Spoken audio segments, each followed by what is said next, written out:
हुजूर ख्वाजा कमरुद्दीन सियालवी रहमतुल्लाहि ताला अलैह शेखुल इस्लाम ख्वाजा ख्वाजगान ख्वाजा कमरुद्दीन सियालवी रहमतुल्लाहि ताला अलैह का एक मुरीद हज के सफर के लिए रवाना होने लगा तो उसने पीर सियाल लजपाल की खिदमत में हाजिरी पेश की, दुआ की दरखास्त की, अपना इरादा जाहिर किया। जो ही पीर सियाल लजपाल ख्वाजा ख्वाजगान शेखुल इस्लाम हजरत ख्वाजा कमरुद्दीन सियालवी रहमतुल्लाहि ताला अलैह ने सुना कि ये मदीना जा रहा है, आपने कहा मेरे मुरीद ठहर, मैं भी आया। अंदर गए, अपना कफन उठा कर ले आए। क्या उठा के ले आए? कफन उठा के ले आए। उस मुरीद को दिया कि ये पकड़। उसने जब कपड़ा सफेद लटका का देखा, समझ गया कि हुजूर ये आपका कफन है, मैं इसे ले जाऊंगा, आबे ज़मज़म से धोकर ले आऊंगा। आपने कहा नहीं। कहने लगा तो फिर काबे की दीवार से मस करके लाऊंगा। आपने फरमाया ये भी नहीं करना। कहने लगा हुजूर की जालियों से निकाला। आपने कहा नहीं। अर्ज करने लगा हुजूर अगर कफन को आबे ज़मज़म से भी नहीं धोना, काबे की दीवार से भी नहीं लगाना, हुजूर की जालियों से भी मस नहीं करना, तो फिर क्या करना? मैं क्यों लेके जाऊं? आपने फरमाया कि जब तू हज से फारिग होकर मदीना तैयबा जाए, हुजूर की बारगाह में हाजिरी पेश कर। हाजिरी पेश करने के बाद जब तू फारिग हो जाए तो मुझ पर एक एहसान कर, मेरे इस कफन को ले जाकर मदीना की किसी गली में चला जाना, किसी मदीने के कुत्ते को आता हुआ देखना, उसके आगे मेरा कफन बिछा देना कि मेरे आका के गली के कुत्ते का कोई पैर इस कफन पर लग जाए और इस कफन को लपेट कर फिर मेरे पास ले आना, ये मेरा कफन होगा। और हुजूर की बारगाह में मैं अर्ज करूंगा आका आपके दरो दीवार के घूमने वाले उस कुत्ते का पैर मेरे कफन पे लगा, ये मेरी बख्शिश का समा होगा। अब वो चला गया, मदीना तैयबा पहुंचा, हाजिरी से दुरूद सलाम से फारिग हो गया। अब से टाइम मिला, याद आया कि मेरे पीर ने कफन दिया, अपने सामान से कफन निकाला, मदीनातुल मुनव्वरा की एक गली के किनारे पर खड़ा हो गया। यहाँ तो कुत्ता नजर नहीं आ रहा, शायद ये कुत्ता हो। इतने में क्या दिखता है, गली के दूसरे किनारे से 4 कुत्ते इकट्ठे चलते हुए आ रहे हैं। खुश हो गया, कफन निकाला, गली में बिछा के एक तरफ खड़ा हो गया। वो 4 कुत्ते चलते चलते आए, उस कफन के पास आके रुक गए। 4 कुत्ते रुक गए, एक दूसरे को तकने लगे।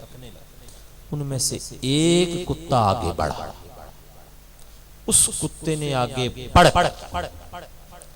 उस कफन को सूंघा, सूंघ के उल्टे पांव पीछे हट गया।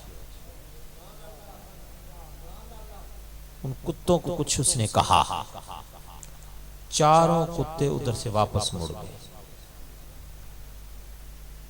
कफन की तरफ नहीं आए, वापस मुड़े। गोया वो कुत्ते जुबाने हाल से बता रहे हैं कि ये कफन किसी आम बंदे का नहीं, अल्लाह के वली का है। अब जब कुत्ते मुड़ गए, ये समझ गया कि पीर सियाल को हम क्या समझते और जानते थे, और पीर सियाल को तो मदीने के कुत्ते भी इतना पहचानते कि जिन कुत्तों ने कफन के ऊपर पैर भी नहीं रखा, लेकिन सरकार का हुक्म था, शेख का फरमान था। वो मुरीद दौड़ के आगे गया, घूम के गया, उन कुत्तों के सामने जाके हाथ जोड़ता है, मिन्नत करता है और कहने लगा, ये जो सब्ज गुंबद का मकी है, इस गुंबद वाली हस्ती का वास्ता तुम्हें देता हूं, मदीने के कुत्तों, मेरे पीर ने मुझे हुक्म दिया था, आओ एक पंजा इसके ऊपर लगा दो ताकि मैं अपने पीर की बारगाह में सुरखरू हो जाऊं। अब वो कुत्ते रुके हैं, एक कुत्ता फिर वापस मुड़ा, बाकी तीनों रुके रहे, एक निकला, कफन की तरफ आया, कफन के करीब पहुंचकर, ऊपर से नहीं गुजरा, करीब पहुंचकर रुका, अपना अगला पंजा एक पैर उठाया, कफन के किनारे पे लगा के वापस मुड़ा, उसे इशारा किया, कुत्ता चल पड़ा। अंदाजा करें, मदीने के कुत्ते जानते हैं कि सियाल शरीफ में कौन है। वो बोली भी उसकी जान गए, जब उसने वास्ता डाला वो पहचान भी गए ये किसका मुरीद है, ये कफन किसका है। हजरात गिरामी कद्र, अब उस मुरीद ने उन कुत्तों की तरफ हाथ जोड़ के शुक्रिया अदा किया कि भला हो तुम्हारा कि मेरे पीर का हुक्म था, मैं खुश हो गया। और साथ उसे अजमत का पता चला कि पीर सियाल लजपाल कैसी हस्ती है। हजरत गिरामी कद्र वो कफन लपेट के वापस आया। अब जब सियाल शरीफ पहुंचा, सरकार की खिदमत में हाजिर हुआ, तो पता है सरकार ने क्या किया? आपने इरशाद फरमाया, उस मदीने के कुत्ते का भला हो, उस कुत्ते का शुक्रिया सियाल शरीफ में बैठे हुए पीर सियाल अदा करते हैं।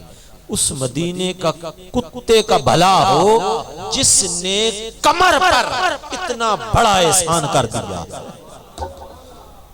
हजरत गिरामी कद्र मोहब्बत वालों की बात है, वो हुजूर अलैहिस्सलाम के दर के कुत्तों के भी नौकर हैं, उनका भी शुक्रिया और भला चाहने वाले हैं, अदा करते रहते। अब आए आका अलैहिस्सलाम के साथ ये ताल्लुक बंदे का अकीदत और मोहब्बत का बनता कैसे, उसका रास्ता कौन सा, किस डगर पर हम चलें कि हमारे दिल में भी हुजूर की मोहब्बत पैदा हो जाए। हर शख्स चाहता है कि हुजूर से ताल्लुक जुड़े, उसका ताल्लुक पुख्ता हो जाए, मजबूत हो जाए। क्या आप नहीं चाहते कि हुजूर हमें जाने, हमें पहचाने, हमारा कोई ताल्लुक वास्ता उससे जुड़ जाए जो गुंबद वाली सरकार है? चाहते हैं तो आए। तरीका उसका ये है कि सिर्फ एक अमल करते चले जाए, वो है दुरूद सलाम। कसरत के साथ हुजूर की जात पर दुरूद सलाम पढ़ने लग जाए। कोई अपना मामूल बना, हर शख्स अपना एक मामूल बना कि हर रोज कितना पढ़ना है, कब पढ़ना है, सारा दिन पढ़ना है, दिन के सोने से पहले पहले, रात जब सोते हैं उससे पहले पहले कितना कंप्लीट करना। अपना कोई ना कोई मामूल बना, इसका बड़ा फायदा हुजूर की बारगाह। किताब का नाम है सआदतुद्दारैन। इमाम यूसुफ नबहानी रहमतुल्लाह ताला अलैह ने इस किताब को लिखा। उस किताब में आप लिखते हैं, समरकंद बुखारा से उलमाए किराम हज के इरादे से इकट्ठे रवाना हुए, काफिला तैयार हुआ। जब समरकंद बुखारा से वो चले तो बहुत सारे लोगों को पता चला, इलाके के लोगों कि उलमाए किराम का एक बहुत बड़ा गिरोह, बड़ा वफ्द हज के लिए जा रहा है। तो लोग भी उस काफिले में शरीक होने लगे कि उलमा की मैयत में, संगत में हज करेंगे, साथ साथ तालीम भी सीख लेंगे। हज कैसे किया जाता है उलमा जानते हैं, तो इनके साथ जब हज करेंगे तो मजे ही आ जाएगा। उस काफिले में एक नौजवान था जिसने हज किया। अब जिस भी मुकाम पर वो जाता कोई दुआ नहीं मांगता था, अमल जरूर करता। तवाफ उसने किया, सही की, कंकरियां मारी, अरफात के मैदान में गया, मुजदलफा में गया, मिना में गया, अमाल सारे करता रहा। और हर अमल के बाद दुआ तो होती है। उसने किसी मुकाम पर कोई दुआ नहीं मांगी। अब लोगों ने उसे पकड़ा और पकड़ के उलमा के सामने पेश किया कि ये नौजवान ऐसा है कि जिसने कोई दुआ नहीं मांगी, ये दुआ नहीं मांगा। हमने बारहा से कहा कि यहाँ ये दुआ करना सुन्नत है, यहाँ ये पढ़ना सुन्नत है, यहाँ ये पढ़ना सुन्नत है, और ये कहता है बस मेरे लिए यही काफी है। अब उलमा के सामने जब उस नौजवान को पेश किया गया तो अहले इल्म बैठे थे, उन्होंने पूछा, और ये बात बयान करने वाले इमाम अबुल हफ्स समरकंदी बहुत बड़े हदीस की और फिक्र के इमाम, वो बयान करते हैं कि हमारे असातिज़ा हमसे ये वाकया बयान करते थे कि हम उस सफर में शरीक थे। यानी इमाम अबुल हफ्स समरकंदी के असातिज़ा उस सफर में शरीक थे कि जब उलमा के सामने उस नौजवान को पेश किया गया और उसकी शिकायत की गई अहले इल्म हज़रात से, तो उलमा ने उससे पूछा कि नौजवान बता, क्या तुझे हज करने का तरीका नहीं पता, दुआ नहीं आती, या तेरी तलब और जरूरत नहीं, क्यों नहीं मांगता? अगर यहां नहीं मांगेगा तो अल्लाह से कब मांगेगा? अब उस नौजवान ने अर्ज की, पहले तो ये मैंने बात छुपाई हुई थी, आम बंदों के सामने मैं बयान नहीं कर सकता था, लेकिन अब चूंकि उलमा ने मुझसे पूछा है तो मैं अब इस राज से पर्दा हटा रहा हूं। नौजवान कहने लगा कि जब समरकंद बुखारा से ये लोग चले तो मेरा वालिद भी इस सफर में तैयार हुआ कि मैं भी हज करूंगा। वालिद साहब की सेहत ठीक न थी, कुछ बीमार थे। अब हम नहीं चाहते थे कि इतना लंबा सफर वालिद साहब करें, क्योंकि पैदल जमाने से सफर करते थे लोग, गधों पर सफर था, ऊंटों पर या घोड़ों पर था। फिर घर वालों ने फैसला किया कि अगर ये जाना ही चाहते तो मुझे कहा कि बेटा तू भी इनके साथ चला जा, बूढ़ा बाप है, बीमार है, रास्ते में इनकी खिदमत करता। मैं भी साथ चल पड़ा। सफर करते करते जब कूफा के मुकाम पर पहुंचे, क़याम था कूफे के पास, रात का वक्त था कि मेरे बाप की तबीयत ज्यादा खराब हो गई। मैं और मेरे वालिद एक ही खैमे में थे। बाप की तबीयत ज्यादा खराब हुई, मैं खिदमत पे लग गया, जो दवाइयां मेरे पास थी मैं इस्तेमाल करने लगा, लेकिन जामबर न हुए। रात आधी से ज्यादा ढल गई कि मेरे बाप का वहां इंतकाल हो गया, वालिद फौत हो गए। उस नौजवान ने कहा, जो ही मेरे बाप की मौत हुई, क्या हुआ? अचानक मेरे बाप का चेहरा बिगड़ गया, और ऐसा बिगड़ा कि चेहरा गधे की सूरत इख्तियार कर गया। मैं डर गया, रोने लगा, अल्लाह से माफी मांगने लगा। एक कपड़ा मैंने बाप के चेहरे पे डाल दिया और खुद बैठ के इस्तगफार करने लगा, मौला मेरे बाप को माफ कर दे। चेहरा बिगड़ के गधे की सूरत इख्तियार कर गया। दुआएं करता रहा।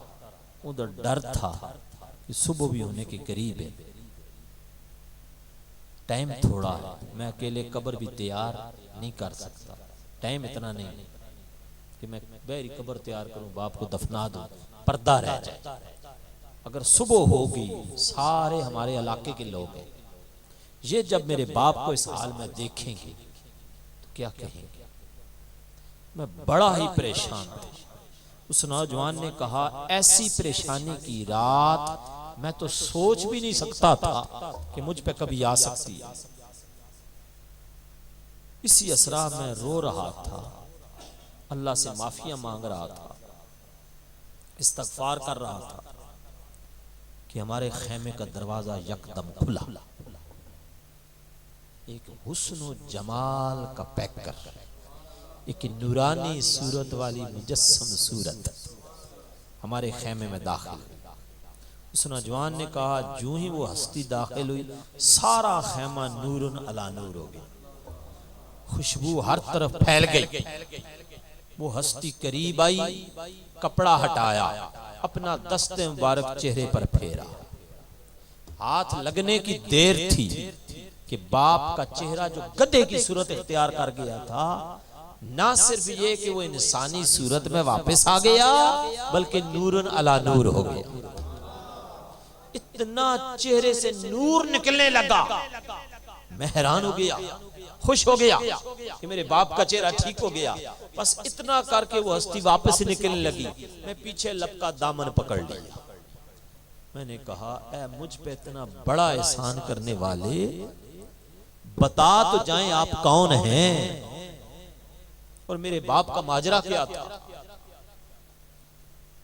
उस हस्ती ने मुस्कुरा के मुझे कहा कि तेरा बाप एक गुनाह में मुलव्वस था, उसने तौबा नहीं की, सारी जिंदगी इस एक गुनाह पे डटा रहा, तौबा नहीं की, माफी नहीं मिली, गुनाह नहीं छोड़ा।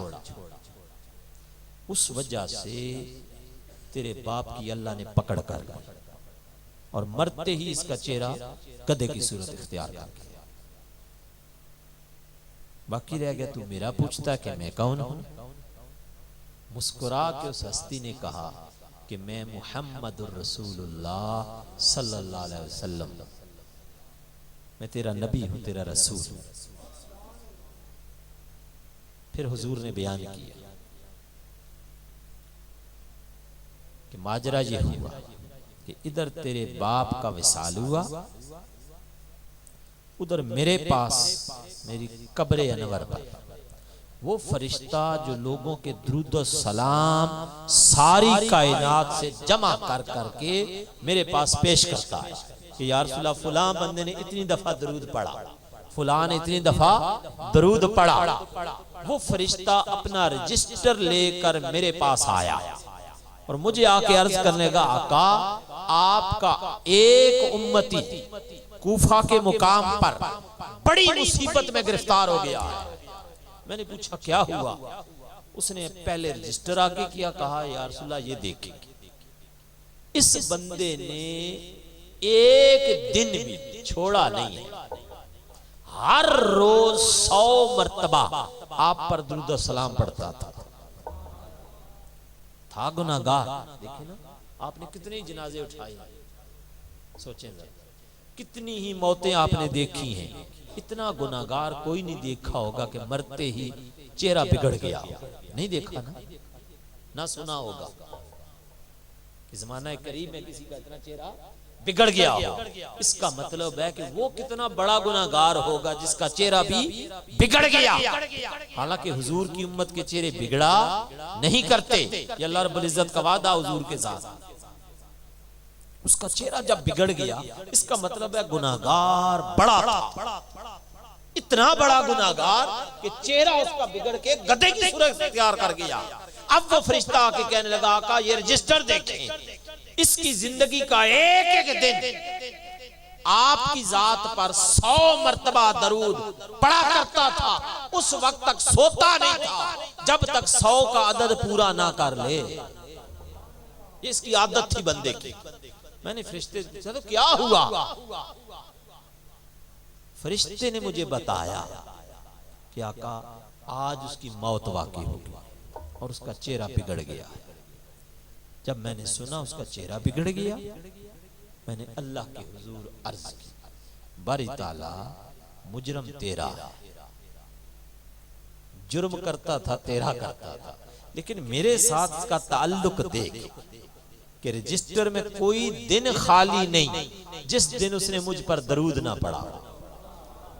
मैंने जो ही अल्लाह के हुजूर ये बात अर्ज की, अल्लाह पाक ने मुझे इख्तियार दे के कहा, ए मोहम्मद सल्लल्लाहु अलैहि वसल्लम, वो उम्मती आपका है, दरूद आप पे पढ़ता था, आप जाने, आपकी मर्जी, आपका काम, जो चाहे उसके बारे फैसला कर। तो हुजूर तो रहमतुल्लिल आलमीन है। आका फरमाते हैं बस अल्लाह ने जो ही इख्तियार दिया कि जो मामला उसके साथ चाहे कर दे, तो मैंने अल्लाह के हुजूर अर्ज के बारी ताला जाने दे, पर्दा डाल, उसको बख्श दे। तेरे बाप का चेहरा दुरुस्त हो गया, अल्लाह ने तेरे बाप को बख्श भी दिया।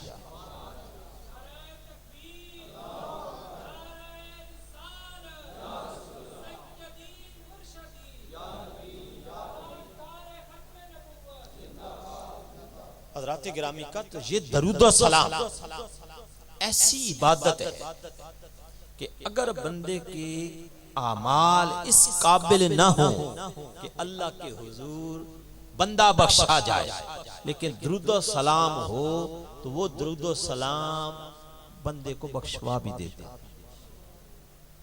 आपने नाम सुना होगा हुजूर शेख अब्दुल कादिर जिलानी रजी अल्लाह तआला अन्हु के मशैख में एक बुजुर्ग गुजरे हैं, उनका नाम है हजरत अबू बकर शिबली। हजरत अबू बकर शिबली रहमतुल्लाहि तआला अलैह, शेख अबू बकर शिबली रहमतुल्लाहि तआला अलैह, बगदाद शरीफ में अल आज़मिया एक इलाका है जहाँ इमाम आज़म अबू हनीफा कि वो पुरानी यूनिवर्सिटी थी। आप इमाम आज़म अबू हनीफा का मज़ार भी वही है। उस मज़ार के बैक साइड पे कब्रिस्तान है, मस्जिद से पीछे। उस कब्रिस्तान के दाएं तरफ बिल्कुल किनारे पे जहाँ महल्ला शुरू होता है, मैं चूंकि उस जगह हाजिर हुआ हूँ, शेख अबू बकर शिबली का मज़ार मैंने देखा, हाजिरी की, सादत अल्लाह पाक ने नसीब की। वो हजरत अबू बकर शिबली बयान करते हैं, अपना एक ख्वाब बयान करते हैं। बताते हैं कि मेरा एक हमसाया फौत हो गया, आम सा बंदा था मेरा हमसाया। हम लोग उसे दफन करके जनाजा पढ़ के वापस आ गए। कह ले कि 3-4 दिन के बाद मैंने उसे ख्वाब में देखा। हजरत अबू बकर शिबली रहमतुल्लाह तआला अलैह बयान करते हैं, जब ख्वाब में मुझे हमसाया मिला तो मैंने उससे कहा कि तू मर नहीं गया था? कहने लगा हाँ अबू बकर शिबली, मैं मर गया हूं। मैंने कहा तू मुझे जिंदा नजर आता है। कहने लगा ये ख्वाब है सारा जो तू देख रहा है। बातें होने लगी। मैंने कहा अच्छा अगर तू मर गया तो फिर बता, मरने के बाद कब्र में सवाल जवाब तुझ पे कैसे हो? कब्र का किस्सा सुना। अब वो कहने लगा हमसाया कि अबू बकर शिबली क्या बताओ कि जब मैं कब्र में पहुंचा, फरिश्ते हिसाबो किताब लेने आ गए।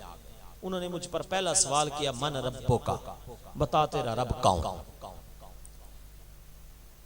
हमसाया बताता है कि मुझे जवाब आता था कि मैं जवाब दूं, मेरा रब अल्लाह है। मैं मुसलमान था, मेरी यादाश्त काम कर रही थी, अक्ल होश सब कुछ ठीक था। मैं जवाब देने लगा कि मेरा रब अल्लाह है कि मेरी जुबान बंद हो गई। जुबान ने मेरा साथ ना दिया। मैंने बड़ा जोर लगाया लेकिन जुबान न चली। जब जुबान न चली, फरिश्तों ने कुछ देर इंतजार किया। साथ ही उन्होंने दूसरा सवाल कर दिया, मा दीनुक, बता तेरा दीन क्या? हमसाया बताता है कि मैंने फिर कोशिश की कि मैंने जवाब दूं दीन अल इस्लाम। मुझे जवाब भी आता है, मैं सही सुन भी रहा हूं, समझ भी रहा हूं, जवाब देना भी चाहता हूं। मुझे पता है मैं मुसलमान हूं, मुसलमान पे ये सवालात होंगे, उनके जवाबात ये हैं। लेकिन मेरी जुबान ने मेरा फिर भी साथ, दूसरे सवाल पे भी साथ नहीं दिया। कुछ देर फरिश्ते इंतजार करते रहे। अब मेरी जुबान जो नहीं चल रही, मैं क्या करूं? मैं बड़ा परेशान हुआ कि अजीब बात है, हूं मुसलमान, जवाब देना चाहता हूं लेकिन जुबान ने साथ नहीं दी। अब तीसरे सवाल का वक्त आया। अबू बकर शिबली बयान करते हैं कि मेरे हमसाये ने बताया कि हुजूर अलैहिस्सलातु वस्सलाम का चेहरा अनवर सामने था। हमसाया कहता है मैं हुजूर को देख के पहचान चुका था कि ये मेरे आका व मौला है, लेकिन जवाब ना दे सका उनके सवाल पर कि मा कुंता तकूल फी हक्के हाज़ा रजुल, कि बता इस अजीम हस्ती शख्सियत के बारे में तू क्या कहा करता था। मैंने जान लिया, पहचान लिया, लेकिन जवाब जुबान ना चल सकी, जवाब ना दे सकी। हज़रत अबू बकर शिबली बयान करते हैं कि हमसाया कहता है मैं बड़ा परेशान हुआ। उन फरिश्तों ने कुछ देर इंतजार किया, जब जवाब ना बन सके, जुबान न चली, वो पीछे हटे और हट के उन्होंने अजाब के गुर्ज उठा लिए। गुर्ज उठा के अजाब के आगे बढ़े, मुझे मारने लगे थे। मैं बड़ा डरा हुआ था कि बड़ी मार पड़ेगी, बड़ा अजाब है, ये तो एक गुर्ज में बर्दाश्त नहीं कर सकता। जब वो आगे बढ़े, मारने लगे, अचानक मेरी कब्र में एक नूर उतरा। उस नूर ने फरिश्तों को रोक लिया, कहो ठहर जाओ। फरिश्ते रुक गए। वो नूर कहने लगा कि मुझे रब ने भेजा है, मैं तुम्हारे रब की तरफ से आया, और रब कहता है कि इस बंदे को जवाबात आते हैं, दोबारा सवाल करो, पूछ लो, तसल्ली कर लो। अब उन्होंने फिर सवाल किया। उस नूर ने मेरी रहनुमाई की, कहा इन्हें जवाब दे रब्बी अल्लाह। उस नूर की रहनुमाई पर मेरी जुबान खुल गई, जुबान चल गई, अब जुबान साथ देने लगी। मैंने जवाब दे दिया, खुश हो गया। दूसरा सवाल किया मा दीनुक। उस नूर ने कहा इन्हें जवाब दे दीनी अल इस्लाम। उस नूर की रहनुमाई पर मेरी जुबान खुल गई, मैंने जवाब दे दिया दीनी अल इस्लाम। अब तीसरा सवाल आया, उस नूर ने फिर रहनुमाई की, इन्हें जवाब दे हुआ मुहम्मदुर रसूलुल्लाह सल्लल्लाहु अलैहि वसल्लम। जुबान खुल गई, जवाब दे दिया। फरिश्तों ने गुर्ज फेंके, जाने लगे, कहा मुबारक हो, तू कामयाब हो गया। अब वो नूर भी निकलने लगा। मैंने मिन्नत तरला की, दामन पकड़ा, कहा ए नूर बता तो दे तू कौन है। अब उस नूर ने रहनुमाई की और कहा, बताया कि मैं कौन हूं। नूर कहने लगा बात ये है, अब जब तू कब्र में आके फंस गया, तुझसे कोई जवाब न बन सका। तेरे सारे अमाल थे, रब्बे कायनात ने तेरे अमाल को देखा, नमाजें, ज़कातें, रोजे, हज, सौम, सलात, हर चीज थी। उनमें मैं भी तेरा एक अमल था, जो तू हुजूर पर दरूद पढ़ता था, मैं वही दरूद हूं। अल्लाह ने मुझे कहा, किसी अमल को नहीं कहा, मुझे कहा कि ए मोहम्मद पर पढ़े गए दरूद और सलाम, जो बंदा दरूद पढ़ता रहा, कब्र में जाके फंस गया, जुबान ही चल सकती, अब जा उसकी मदद कर और उसका साथ दे, उसकी रहनुमाई कर। और कहा ए दरूद सलाम, कब्र में भी उसका साथी बन, हशर में साथी बन, पुले सिरात में साथी बन, हत्ता के जन्नत में उसके दर्जे तक उसके साथ रहना, नाकाम न करना। ए बंदे में कोई और शय नहीं।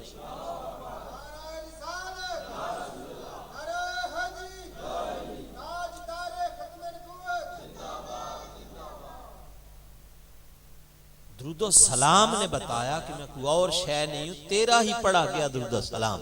तो पता ये चला कि दुरूद सलाम अगर बंदा दुनिया में फंस जाए, कब्र में उतरने से पहले चेहरा बिगड़ जाए, तब भी दुरूद दुरुस्त करा देता है। कब्र में फंस जाए, जवाब ना बन सके तो दुरूद मदद करता है। इसलिए दुरूद सलाम को हिर्ज़े जां बना, ऐसा अपनी जिंदगी में इसे साथ रखें कि थोड़ा हो या ज्यादा हो, करना रोज, पढ़ना रोज, अमल रोज करना। अब आए इसका तर्जुमा करते हैं करीमा का। अल्लाह पाक ने दरूद के बारे में इरशाद फरमाया, इन्नल्लाह व मलाइकतहू युसल्लूना अलन नबी। बेशक अल्लाह और उसके सारे फरिश्ते हर वक्त इस अजीम शान नबी पर दरूद भेजते रहते हैं। या अय्युहल्लज़ीना आमनू, ए ईमान वालो, सल्लू अलैहि, तुम भी सारे इस अजीम नबी पर दरूद भेजो, वसल्लिमू तस्लीमा, और सलाम कसरत के साथ भेजा करो। इसमें हुक्म है हर ईमान वाले के, काफरों को हुक्म नहीं दिया, मुशरिकों को नहीं दिया, मुनाफिकों को नहीं दिया, मोमिनों को दिया। अब मोमिनों को अल्लाह ने दरूद का हुक्म दिया, तो जो मोमिन है वो दरूद हर रोज बाकायदा पढ़ा करेगा। जब हुक्म मोमिनों को है तो अपना ईमान तो साबित करना पड़ेगा कि हाँ हम मोमिन हैं और दुरूद सलाम भेजेंगे। सो अपना मामूल एक बनाए। अब ये ऐसा हुक्म है, इस हुक्म से पहले अल्लाह रब्बुल इज्जत ने अपना एक मामूल बयान किया। इस आयत करीमा के दो हिस्से हैं। पहले हिस्से में अल्लाह पाक ने अपना और अपने फरिश्तों का एक अमल बयान किया। इन्नल्लाह व मलाइकतहू, बेशक अल्लाह और उसके सारे फरिश्ते युसल्लूना अलन नबी, हर वक्त इस अजीम शान नबी पर दरूद भेजते रहते। अब जरा गौर करें, अल्लाह ने नमाज का में हुक्म दिया, उसने नहीं कहा मैं नमाज पढ़ता हूं, वो नमाज पढ़ने से पाक। उसने रोजे का में हुक्म दिया, वो खुद रोजा रखता नहीं है, रोजा रखने से पाक। उसने हज करने का में हुक्म दे दिया, लेकिन खुद हज करता नहीं है। उसने ज़कात देने का हुक्म दिया, लेकिन खुद ज़कात देता। कुल इबादत जो बंदे करते हैं, एक एक इबादत को सामने रखें। रब्बे कायनात कोई ऐसी इबादत नहीं करता, सिर्फ हुक्म दिया। लेकिन दो अमल ऐसे, कितने अमल? सिर्फ दो काम ऐसे जो अल्लाह रब्बुल इज्जत हुक्म देने से पहले खुद बता रहे हैं कि मैं ये काम करता हूं। सिर्फ दो अमल, पूरा कुरान हाजिर है। सुबह उठ के देख लें, एक एक आयत पढ़ते चले जाएं, देखते चले जाएं, आपको यही दो अमल मिलेंगे पूरे कुरान में। एक अमल का नाम है कि अल्लाह पाक अपने महबूब पर दुरूद सलाम पहले पढ़ता है, बाद में मोमिनों को हुक्म देता है। ये अमल वो खुद करता है। दूसरा अमल कि आका अलैहिस्सलातु वस्सलाम के जो दुश्मन हैं उन पे अल्लाह पाक लानत भेजता है, इसके बाद हमें कहता है कि तुम भी इन पे लानत भेजते रहो। बस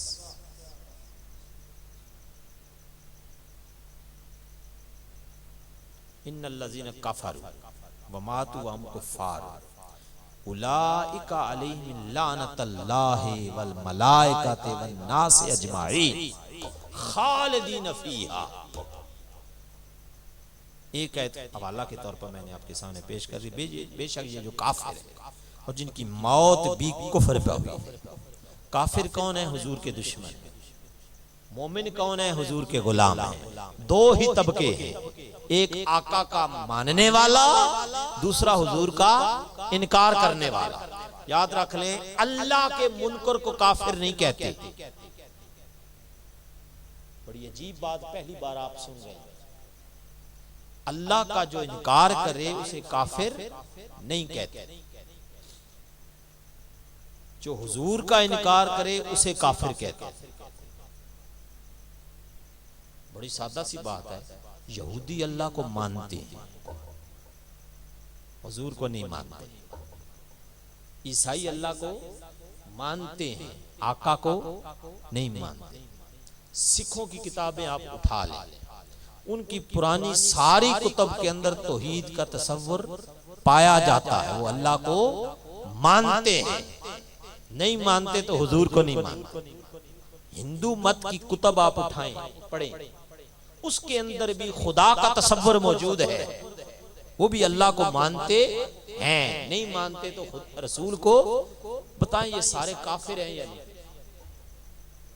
काफिर है भाई। अल्लाह को तो मानते हैं, नहीं मानते तो सिर्फ रसूल को नहीं मानते।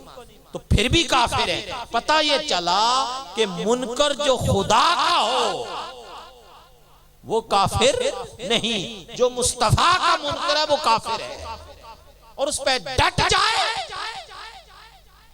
इसी पे मौत उसकी आ जाए।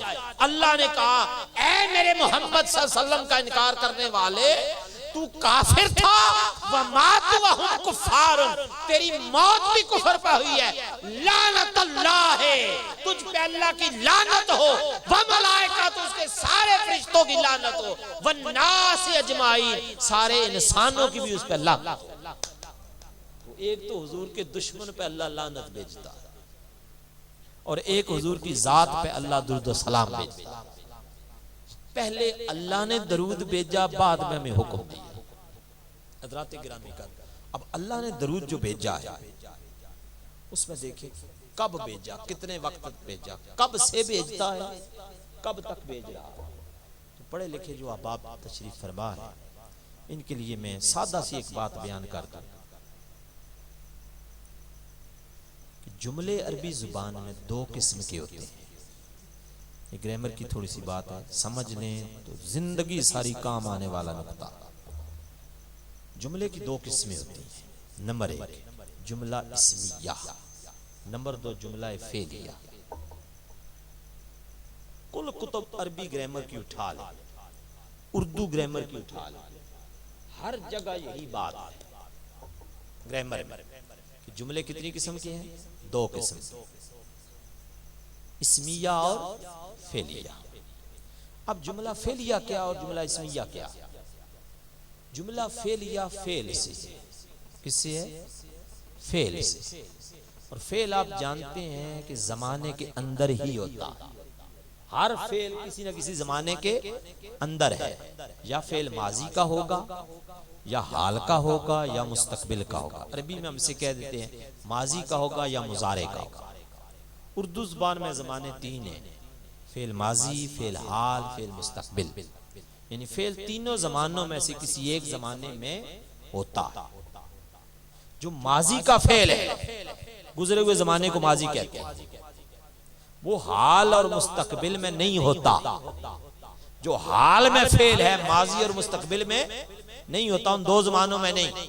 जो मुस्तकबिल में होने वाला है वो हाल और माजी से खाली होता। गोया हर जुमला फेलिया जमाने के अंदर महदूद है, या माजी या हाल या मुस्तकबिल में काम है। जुमला इस्मिया याद रख लें, जमानों का पाबंद या मोहताज नहीं होता, वो जात के साथ इस्म के साथ जुड़ा होता है। जब से वो जात है वो फेल उसके साथ जुड़ा हुआ। जब तक वो जात रहती है उसका फेल उसकी जात के साथ जुड़ा रहता है, जमानों का मोहताज या पाबंद नहीं होता। अब आए दुरूद सलाम इन्नल्लाह व मलाइकतहू, ये जुमला फेलिया नहीं इस्मिया है। जब ये इस्मिया है तो फेलिया नहीं बना। पता ये चला कि अल्लाह रब्बुल इज्जत का दुरूद सलाम भेजना ना माजी में पाबंद, ना हाल के अंदर कैद, ना मुस्तकबिल के साथ मशरूत, बल्कि सारे जमाने दुरूद सलाम के अंदर आ जाते हैं। ये जुमला इस्मिया जात के साथ मुतल्लक और जुड़ा हुआ है। बताना खुदा ये चाहता है लोगों, इन्नल्लाह व मलाइकतहू, देखो इस्मिया जुमला मैंने बयान किया कि मैं अल्लाह की जात जब से हूँ अपने महबूब पर दरूद सलाम भेज रही हूँ, जब तक खुदा की जात रहेगी मुस्तफा पे दरूद सलाम जारी रहेगा। कोई एक जमाना, कोई एक लम्हा, कोई एक सेकंड भी मुस्तफा पर दुरूद सलाम से खाली नहीं रहेगा। इसलिए कि जात जब से है काम कर रही है, दरूद भेज रही है। वो जात जब तक रहेगी दरूद जारी रहेगा। इसलिए कि उसका ये अमल जात का अमल है, जमानों का ना वो पाबंद है ना वो मोहताज है, बल्कि वो तो जमानों से है ही पाक। जमाने न थे खुदा था, जमाने न थे जब खुदा था तो खुदा का फेल दुरूद सलाम भी जारी और सारी था, अमल जारी था ना। क्योंकि खुदा की जात जो थी इसलिए जारी था। हत्ता कि एक वक्त आएगा, कुरान मजीद कहता है एक जमाना ऐसा आएगा आने वाला जिसको कुरान ने कहा कुल्लु मन अलैहा फान, हर चीज फना हो जाएगी। जब हर चीज फना हो जाएगी तो क्या होगा? खत्म हो जाएगी। जब हर चीज खत्म हो जाएगी तो हर चीज करती क्या है? कुरान ही कहता है युसब्बिहु लिल्लाहि मा फिस समावाति व मा फिल अर्द, जमीन व आसमान के अंदर जो जो भी चीजें मौजूद हैं ये अल्लाह रब्बुल इज्जत की तस्बीह बयान करती है। क्या करती है? तस्बीह बयान करती है। जब हर चीज अल्लाह की तस्बीह बयान करती है, कौन सी चीज? युसब्बिहु लिल्लाहि मा फिस समावाति व मा फिल अर्द, जो कुछ भी आसमानों में है और जो कुछ भी जमीनों में है, क्या करती है? अल्लाह की तस्बीह बयान करती है। जब इसराफील सूर फूंकेगा, इसराफील एक फरिश्ता है, अल्लाह पाक ने उसे सूर एक बना के दिया हुआ है, जिस तरह बांसुरी नहीं आपकी होती, इस बांसुरी की शेप पर उसके मुंह के अंदर है। वो इंतजार कर रहा है खुदा का हुक्म आए और इसराफील उसमें फूंक मारे। खुदा ने उस बड़े फरिश्ते को, 4 फरिश्तों में एक बड़ा फरिश्ता इसराफील, इसी मकसद के लिए पैदा किया हुआ। ये जिब्राइल से भी बड़ा है, उम्र में भी बड़ा है। जिब्राइल अलैहिस्सलाम से भी उम्र में इसराफील बड़ा है। इंतजार में खुदा हुक्म देगा, वो फूंक मार डालेगा। जो ही उसकी फूंक उस बांसुरी के अंदर जाएगी, जिसे सूर कहते हैं, स्वाद के साथ सूर, एक सीन के साथ होता है, इसका मतलब है खिंजीर। एक स्वाद के साथ होता है वो सूर जो क़यामत के करीब इसराफील अलैहिस्सलाम फूकेंगे। एक से के साथ सूर होता है, उसका मतलब है बैल, जो दांत आपका, इस बैल को सौर कहते हैं अरबी जुबान में। सीन के साथ खिंजीर बनता है, से के साथ लिखा जाए तो बैल बनता है, स्वाद के साथ लिखा जाए तो वो सूर इसराफील अलैहिस्सलाम है। उसमें आप फूंक मारेंगे तो हर बंदे को अपने दरवाजे के बाहर बड़ी प्यारी सी बांसुरी की एक खूबसूरत सी आवाज सुनाई देगी। सब घर वालों के कान उधर लग जाएंगे, बड़ी प्यारी आवाज है, वाह वाह बड़ी सुरीली है, इतना सुरीला तो हमारा सगीर आसी भी नहीं था, जितनी वो सुरीली आवाज आएगी। सब घर वालों का ध्यान उधर लगेगा, हत्ता कि वो आवाज बढ़ने लगेगी। घर वाला समझेगा मेरे दरवाजे के बाहर बजा रहा, हर घर वाला यही समझेगा। हत्ता कि आवाज इतनी बढ़ जाएगी, इतनी बढ़ जाएगी, घर वाले तंग आ जाएंगे, इतने तंग आएंगे कि कहेंगे और बंद कर, अपने कानों पे हाथ रखेंगे। हत्ता कि फिर भी आवाज अंदर जाएगी, ऐसी जाएगी कान के पर्दे फट जाएंगे, इतनी आवाज बढ़ेगी, फिर खून निकलना शुरू हो जाएगा, उनके दिमाग फट जाएंगे, जिस्म फटना शुरू हो जाएगा। ये जितने दरो दीवार हैं लर्जना शुरू हो जाएंगे उस आवाज को सुनकर। वो इतनी आवाज हैबतनाक हो जाएगी कि उसके मकानात गिरना शुरू हो जाएंगे। कुरान कहता है समाउन फतरत, हत्ता की आवाज इतनी बढ़ेगी ये आसमान सारा फटना शुरू हो जाएगा। वाइजल कवाकिब मुंतसरत, इतनी आवाज बढ़ेगी कि ये सारे सितारे बिखरना शुरू हो जाएंगे, एक दूसरे टकराना शुरू हो जाएंगे। वाइजल बिहार फुज्जिरत, आवाज इतनी बढ़ जाएगी समंदर सारे पानियों से उबलना शुरू हो जाएंगे, पानी हर जमीन पे फैलना शुरू हो जाएगा। वाइजल कबूर बुसिरत, कुरान कहता है इतनी आवाज बढ़ जाएगी कब्रों से मुर्दे उठ के खड़े हो जाया करेंगे, पहाड़ रेजा रेजा हो जाएंगे। इज़्ज़त समाउन फतरत वाइजल कवाकिब मुंतसरत वाइजल बिहार फुज्जिरत वाइजल कबूर बुसिरत, हत्ता के पहाड़ रूई की तरह उड़ना शुरू कर देंगे, एक दूसरे चीजें टकराना शुरू हो जाएंगी, सब कुछ फना हो जाएगा, आसमान गिर जाएंगे, कुछ भी बाकी न बचेगा। वो इतनी ज्यादा हवा भरता जाएगा, इसराफील फरिश्ता सूर इस तरह फूंकेगा कि इतनी तेज हवा डालेगा कि खुद भी वो फना हो जाएगा, उसका वो सूर भी फट जाएगा, वो भी फना हो जाएगा, खुद इसराफील भी साथ ही मर जाएगा, फना हो जाएगा। कोई एक जर्रा भी कायनात का जिंदा नहीं रहेगा। जब बताएं कायनात का कोई जर्रा जिंदा ना रहा, बाकी ना रहा, तो अल्लाह की तस्बीह कौन करेगा? कोई है जो अल्लाह की तस्बीह करे? फरिश्ते मर गए, खत्म हो गए, आसमानी मखलूकात सारी गई, छुट्टी हो गई, फना हो गए, इंसान सारे फना हो गए, जिन्नात सारे फना हो गए, दरख्त सारे खत्म हो गए, हैवानात सारे खत्म, हर चीज फना हो गई, कुछ भी बाकी न रहा। एक जात कुरान कहता है यबका वजहु रब्बिका जुल जलाल वल इकराम, मेरे महबूब एक आपका रब है जो जुल जलाल वल इकराम है, वही बाकी रहेगा। जब एक खुदा बाकी रह गया, बाकी हर चीज फना हो गई, तो खुदा का जिक्र तो हर चीज करती थी, तस्बीह तो हर चीज करती थी। अब कोई तस्बीह करने वाला न रहा, खुदा का जिक्र दुनिया से खत्म हो गया, लेकिन खुदा बाकी है। आओ पूछो वो क्या करता है? उसने कहा इन्नल्लाह व मलाइकतहु युसल्लूना अलन नबी, खुदा हर वक्त अपने महबूब पर दरूद भेजता है। वो कहेगा मेरे महबूब तुझ पे दरूद खुदा भेजता था, भेज रहा है, भेजता रहेगा। दुनिया फना हुई है, रब तो नहीं फना हुआ। तो पता ये चला, उलमाए अहले सुन्नत एक जुमला कहते हैं कि अल्लाह का जिक्र खत्म हो सकता है, हुजूर का जिक्र खत्म नहीं हो सकता, क्योंकि अल्लाह का जिक्र मखलूक करती है, मुस्तफा का जिक्र खालिक करता है। मखलूक मिट गई, खालिक का जिक्र, खुदा का जिक्र मिट गया। जब खालिक ना मिटा तो बताएं महबूब का जिक्र कौन मिटाएगा? ये मिटने वाला जिक्र नहीं है। इसलिए आए उस खुदा के जो जिक्र है दुरूद सलाम, उसके साथ जुड़ जाएं। हम भी उस जैसा जिक्र करना शुरू कर देंगे तो मजा आएगा। इसलिए कुरान मजीद ने जब हुक्म दिया इन्नल्लाह व मलाइकतहु, और साथ हुक्म दिया या अय्युहल्लज़ीना आमनू सल्लु अलैहि वसल्लिमू तस्लीमा, ऐ ईमान वालों तुम दरूद भेजो। तो बताएं आप कैसे दरूद भेजते हैं?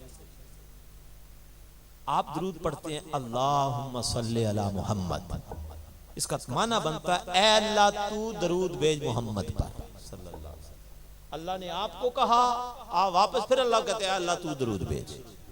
या आप पढ़ते हैं अस्सलातु वस्सलामु अलैका या रसूल अल्लाह, सलात और सलाम हो आप पर ए अल्लाह के रसूल। आप पढ़ते हैं सल्लल्लाहु अलैहि व आलिहि वसल्लम, अल्लाह का उन पर दरूद हो और उनकी आल पर और सलाम। ऐसे ही किसी एक भी दरूद सलाम में आप मैं नहीं कहते, ना हम कहते हैं ना मैं कहते। दरूद के जितने भी जुमले बने हुए, जिस टेंस से भी आप दरूद सलाम लिखें बनाएं, लिखे हुए मौजूद हैं बेशुमार। सल्लल्लाहु अला नबील उम्मी जज़ल्लाहु अन्ना सय्यदना मौलाना मुहम्मद सल्लल्लाहु अलैहि व आलिहि वसल्लम, अल्लाहुम्मा सल्लि अला मुहम्मद मौला यसल्लि वसल्लिम दाइमन अबदा, अस्सलातु वस्सलामु अलैका या रसूल अल्लाह, या नबी सलामु अलैका, या रसूल सलामु अलैका, या हबीब। जिस अंदाज में भी आप चाहें दरूद बना लें, उस दरूद में मैं और हम आते ही नहीं। अगर हो ना मैं दरूद भेजता हूं या रसूल आप पर, नहीं है, किसी एक जगह भी नहीं, ना आप कर सकते। दरूद के जितने भी तरीके कुतुब के अंदर मौजूद हैं, उसमें बंदे की जात को हटा दिया गया। क्यों? इसलिए हटा दिया गया कि बंदा तो जानते ही नहीं है हुजूर की अजमत और शान है क्या। देखिए ना, किसी को तरक्की देना मकसद हो तो पहले पता होता है कि ये बंदा इस लेवल पर है, अब इसे तरक्की दे के ये ग्रेड दे देंगे। कोई अगर 14वें स्केल के अंदर है, ग्रेड 14वां इसका, तो तरक्की दे के उसे 16वां दे दिया जाता है, चल भाई 16वें में चला जाए। 18वें में उसे 19वां 20वां हत्ता कि 21वां 22वां ग्रेड दे दिया जाता है। ऐसे ही है। तो पिछले ग्रेड का पता है, कुछ सपाई है उसका रैंक बढ़ा के हम लाइसेंस बना देंगे, ऐसे ही होता है ना। कोई प्राइमरी टीचर है उसका रैंक बढ़ा, आप उसने कोर्सेज कर लिए, मजीद तालीम हासिल कर ली, डिग्रियां उसके पास आ गई, हम उसका ग्रेड बढ़ा के मिडल फिर मैट्रिक हिस्से में आगे भेज देते हैं। ऐसे ही होता है। ग्रेड पिछला पता हो तब अगला बढ़ाया जाता है। बंदा मैं इसलिए नहीं कहता और हर दरूद पढ़ने में कहता है ऐ अल्लाह तू दरूद भेज, इसलिए कि बंदा नहीं जानता मोहम्मद रसूलुल्लाह किस मुकाम पर फायज है।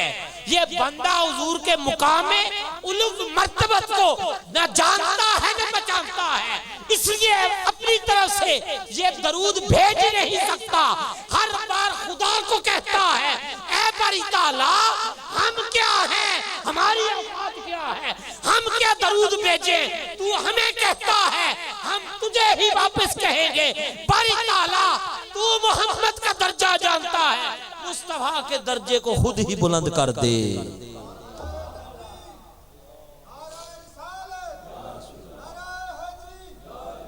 और हुजूर का दर्जा है क्या, समझे हुजूर का दर्जा क्या है। कुरान कहता है वलल आखिरत खैरुल लका मिनल ऊला। मेरे महबूब तेरा एक एक बाद में आने वाला लम्हा, लम्हा कहते हैं सेकंड को, एक एक तेरा लम्हा पिछले गुजरे हुए लम्हे से ज्यादा बेहतर होता जाएगा। तेरी हर बात की घड़ी पहली घड़ी से ज्यादा बेहतर है। एक एक सांस आका अलैहिस्सलातु वस्सलाम का पिछले सांस से ज्यादा बेहतर हो रहा है। वक्त जो गुजर रहा है हुजूर के दर्जे को अल्लाह पाक मजीद बढ़ा रहा है, बढ़ा रहा है, बढ़ाता रहेगा। अब वो कितने दर्जे बढ़ गया ये बंदों को खबर नहीं है, सिर्फ अल्लाह जानता है। इसलिए जब दरूद पाक पढ़ने का वक्त आता है बंदा कहता है अल्लाहुम्मा सल्ली अला मुहम्मद।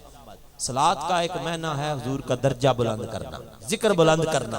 तो बंदे को पता हो ना कि इतने फुट बुलंद हो गया तो उससे मजीद बुलंद करे। जब हमें पता ही नहीं कि हुजूर का मर्तबा है क्या, पहचान ही नहीं, तो फिर हम अल्लाह को ही दरखास्त करते हैं, ऐ अल्लाह तू जानता है, अपने महबूब के दर्जे को और बुलंद कर दे।